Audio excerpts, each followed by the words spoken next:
now add two numbers. So for that we are writing A is equal to 2, B is equal to 3. For addition, what we are going to do, C is equal to A plus B. And we want to display the output, so it will be print C.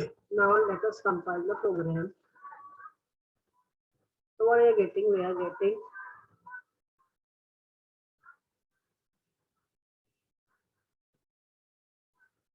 getting output as 5. So now if you want these values to be changed after every time whenever we are going to compile our program. So for that we will take the value from the user. For taking the value from the user, we are having one function which is called as the input. Okay, so input function will be used for taking the value from the user. So let us compile this program, and here we will not in a position to check that we are not in a position to understand that this cursor is waiting for us to enter some value, because that value will be assigned to x. Let us assign the value, for example 3 to x. So as we are going to put the value 3 for the variable x, the variable x will be created having the value 3. But what about the data type? The data type is now here integer. So two difficulties are there is that we cannot understand that console is waiting for us to enter some value.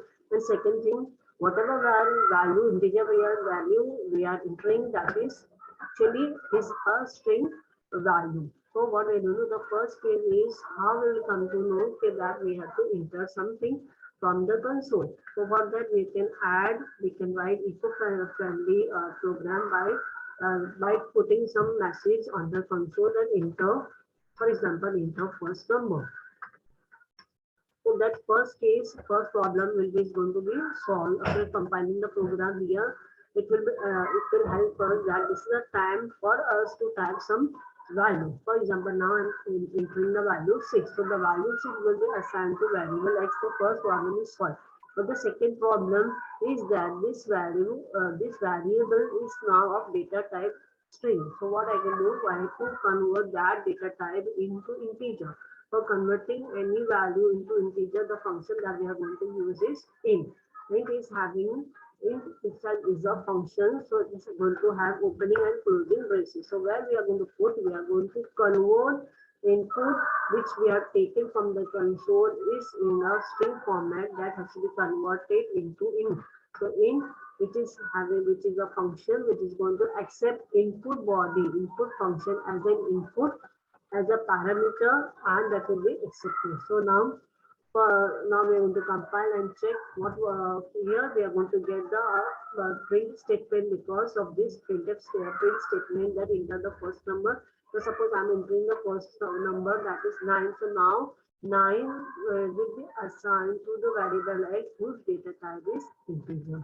So let us take us one more row. You can say the variable, for example, y.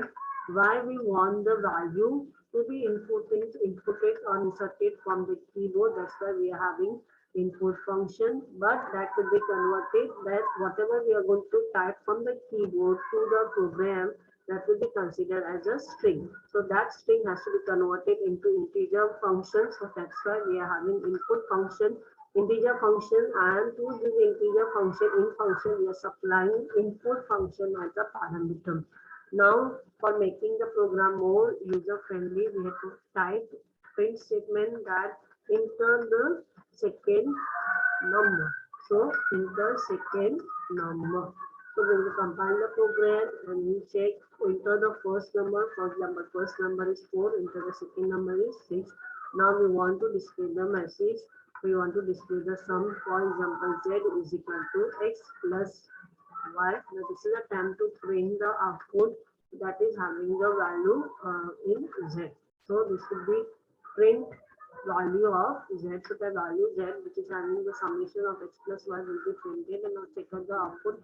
So enter the value, first number is 5, enter the second number is, for example, 7, the value 12 will be displayed. Now how we can make more convenient programming that instead of typing print statement separately and then x is equal to input statement separately, what I can do, I can for example, we are having variable field into which I am supplying some integer value.